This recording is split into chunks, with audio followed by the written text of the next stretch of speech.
Hello, everyone. Chris here with SAMstream. Today we're going to have a quick tutorial on logging into SAMstream and subscribing, and then going through some basic functions as far as searching and bid packet creation and a couple other things. So let's dive in. So we're going to go to samstream.us is the website, and it'll bring you to this sign-in page. If you have a login already, go ahead and log in. If not, we are going to go to sign up. Okay, so once we are signed up, it takes us directly to our dashboard. So you'll notice that everything on the navigation bar over here is grayed out, so we're only able to access a couple of things right now. So first things first, we're going to go to My Profile and then pick a subscription. You can pick monthly or yearly. We're going to go ahead and do the monthly. Our subscriptions are done through Stripe, so super secure. You, of course, get a 7-day free trial. You're going to need to put in your card info and all of that stuff. Again, you'll get the 7 days for free, and then you'll start getting charged after your trial. Okay, now that we've subscribed, we are back at the dashboard, and all of our options are opened up now. So the first thing we're going to go ahead and do, we're going to go to search. So typically in SAM, you need to search with in a very specific way. With SAMstream, you're able to just search using keywords, NAICS codes, in any category that you're looking to search with, you can go ahead and do that. So we're going to type in roofing and see what that comes up with. All right, so roofing kicked back 156 results. So these are going to be all results, including solicitations, pre-solicitations, sources sought, award notice, etc. So go ahead and go to filters. Again, there's simple and advanced. For now, we're going to stick with simple. First thing to do is set the response date. So set the date to today. You can set a date range to end at a certain date.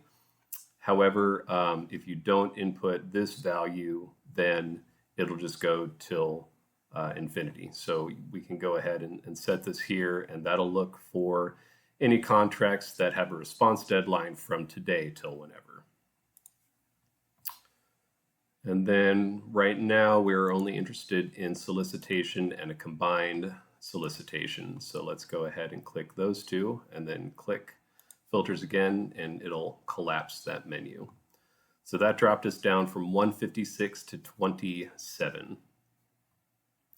So let's see, here is a roof repair in Fort Bliss. So we have a few options now. We can view details, which we will in a moment, summarize description, add to favorites, and create a bid packet. So let's go ahead and view details. So it actually creates a new tab for each contract that you click on. So a little bit easier to navigate that way. So here's the contract details, notice ID, solicitation number, all of those things.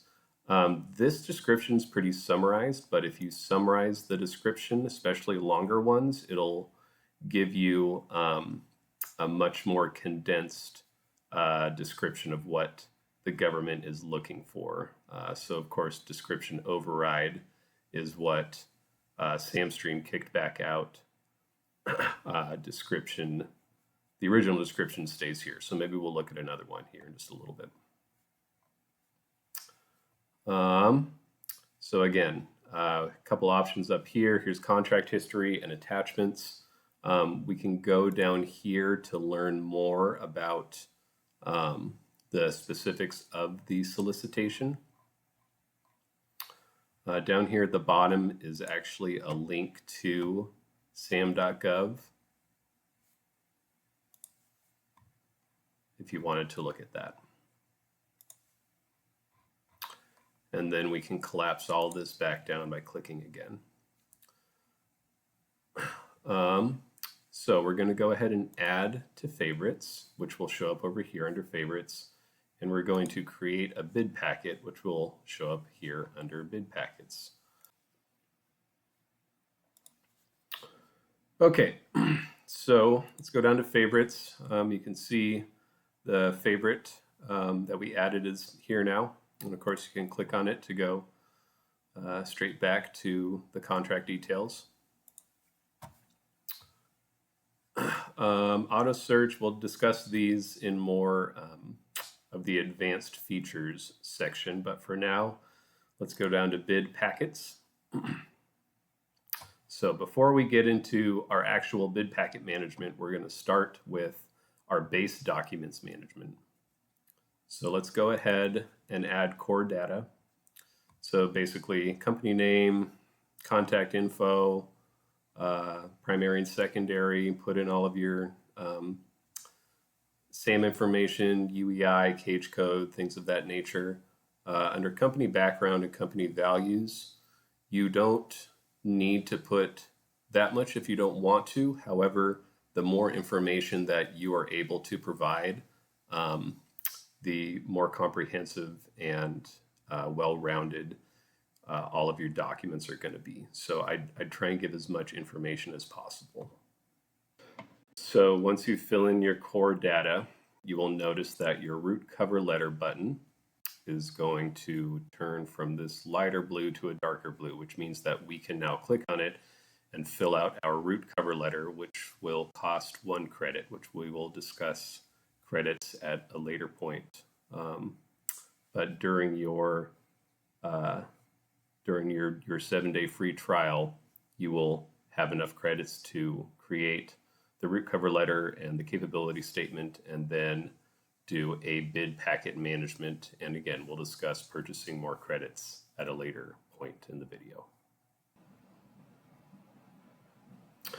Okay, so now that we've generated our root cover letter, you can view and edit it right here.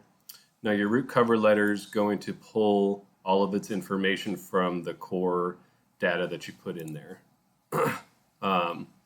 So there is an edit mode, and then this is a pastable document that you can copy and paste and put it into a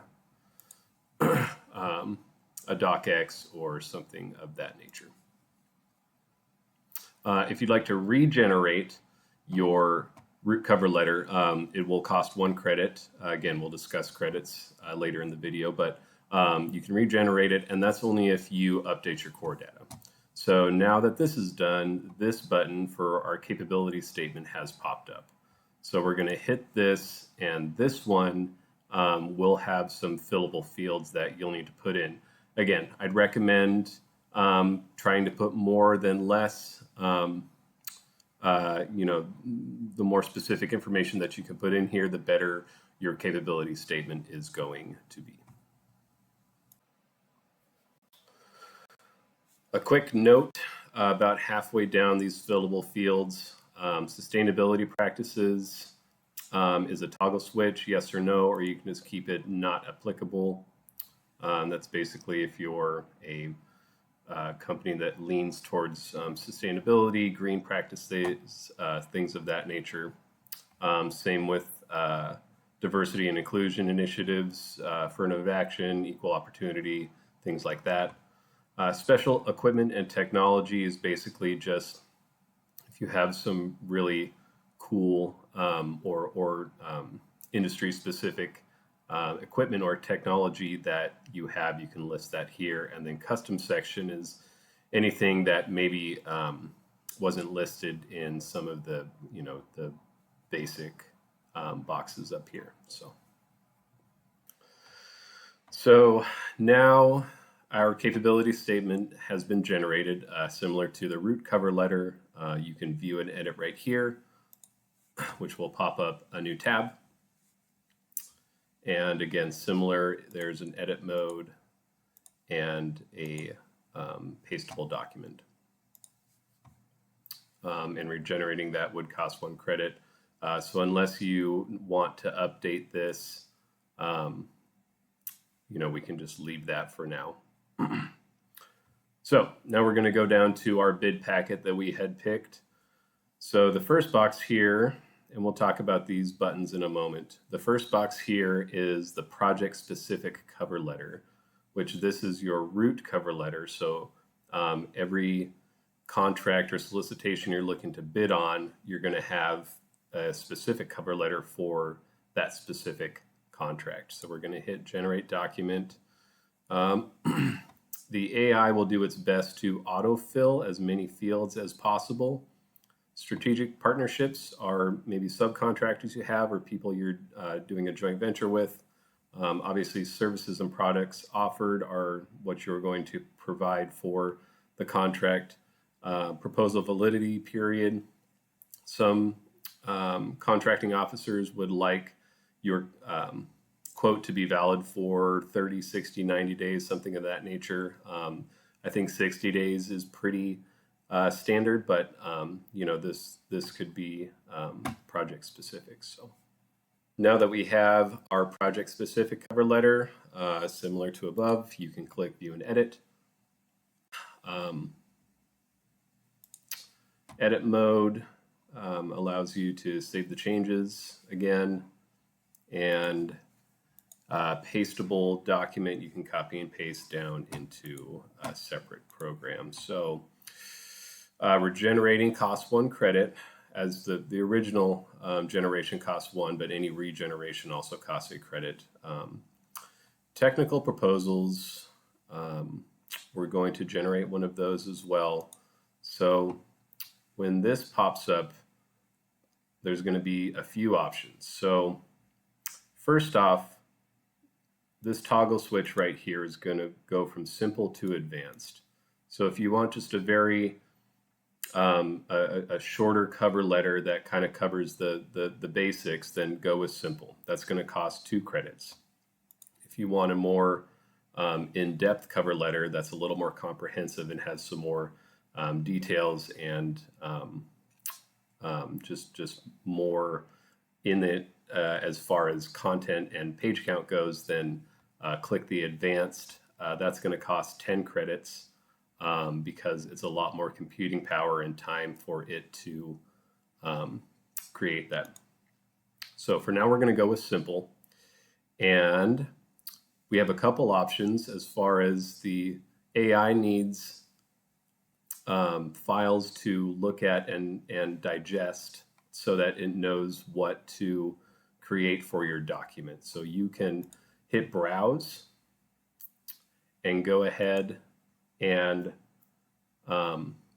pick your own files. The easiest thing to do though is fetch from SAM. So the program will go in, it'll find all the related documents on SAM on the solicitation link, the website, and it will list all of these right here.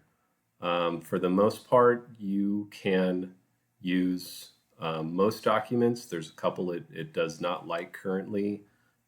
Picture files and Excel files can be a little difficult for it. So we're going to stick, luckily these are all PDFs, so we're going to stick with PDFs and document files. So once you're ready to go, we're going to hit submit. And this will say technical proposal queued successfully. So the technical proposals take a little bit of time to generate. The simples tend to take 1 to 3 minutes. The advanced ones can take 10, 15, up to 20 minutes because again, they're a lot longer, a lot more for it to digest and process.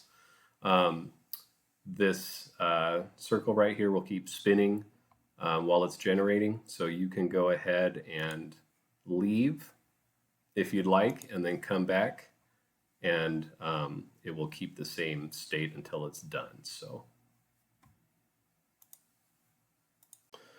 now that our technical's done, similar to the last few, we're going to go ahead. You can view and edit a separate tab.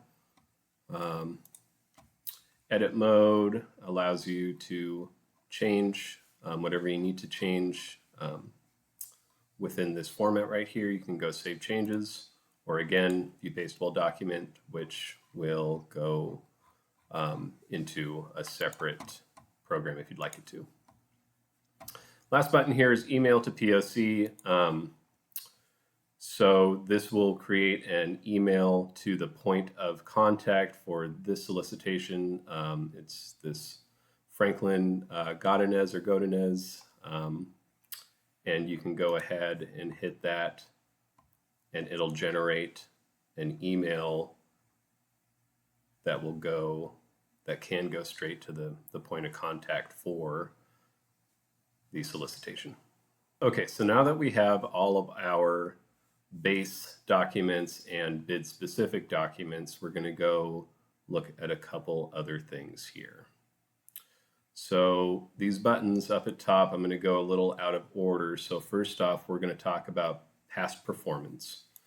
So if we go over to the navigation bar to this tab, you can add past performances of jobs that you've done. Quick breakdown of the job, the cost and the issues faced, if it was completed on time and adequately, feedback from whoever was the supervisor on the job, and so on and so forth.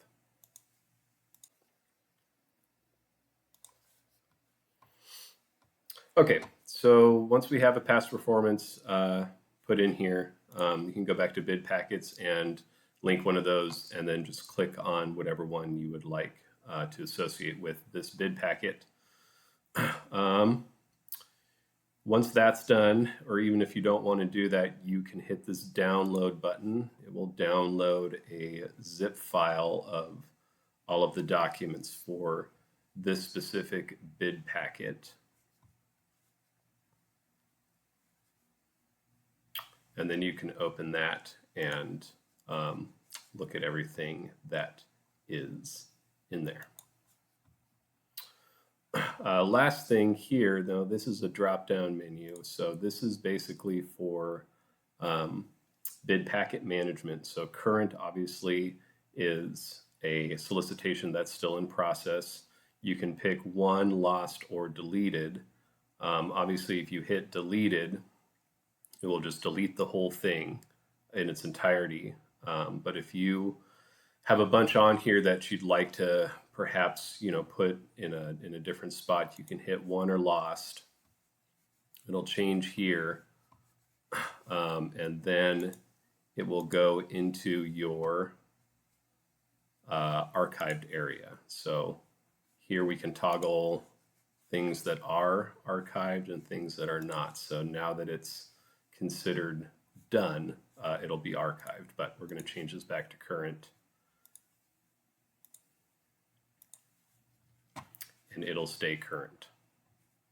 So let's quickly just go down the navigation bar and go through what all of these options are.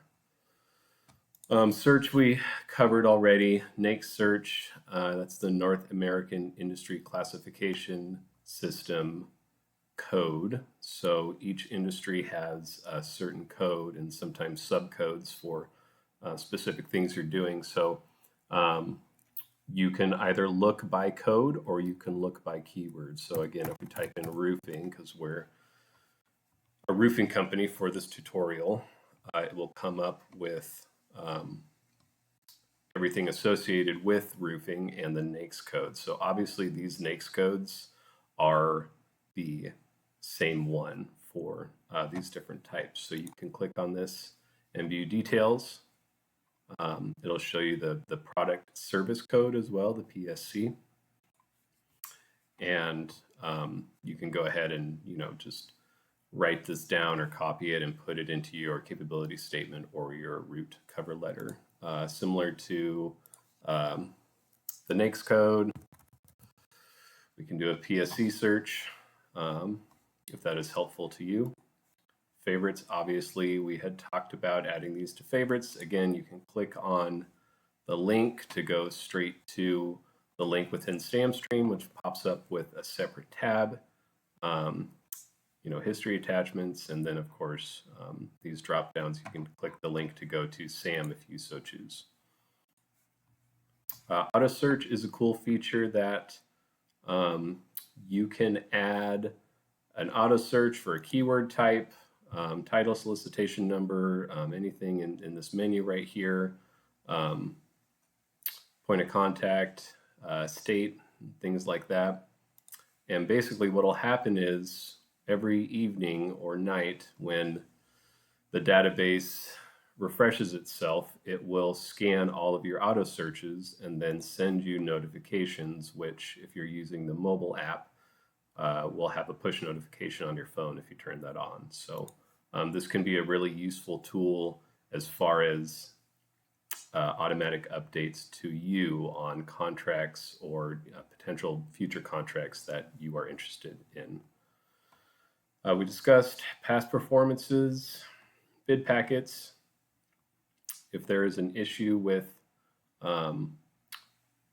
anything within the app, you can submit a new bug or ticket right here and then select a file if necessary. And then, of course, the history of your reports and tickets will be at the bottom. Here's your referral code for potentially having referrals of bringing other people into for using SAMstream. If you are able to give them your code and they sign up for a paid subscription, then each of you will get certain bonuses, credits, things of that nature. So last thing we'll discuss is the credit system. So during the free 7-day trial, we are going to give you guys 5 credits.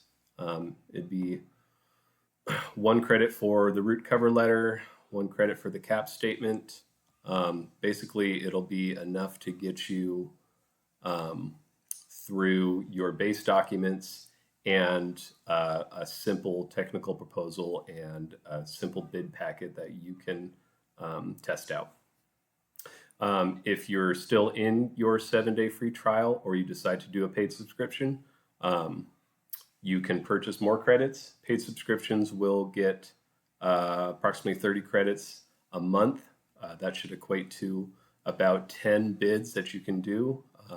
But if you decide you need more credits, or if you would like to look at the advanced technical proposals, which again are probably going to be 10 credits, you can purchase more right here. It'll show you your available credits and your credit history. And then you can purchase more either here, or you just type in what you're looking for. Credits are going to be $1 a piece. So, you know, a simple technical proposal will cost you $2 if you use all the ones that your subscription is provided to you every month, or the advanced ones will cost $10. And again, that's mostly because of the computing power to generate these things. Okay, thanks for watching, and let us know if you have any questions or any issues arise. You can email us or use the submit bug report ticket feature, and happy searching.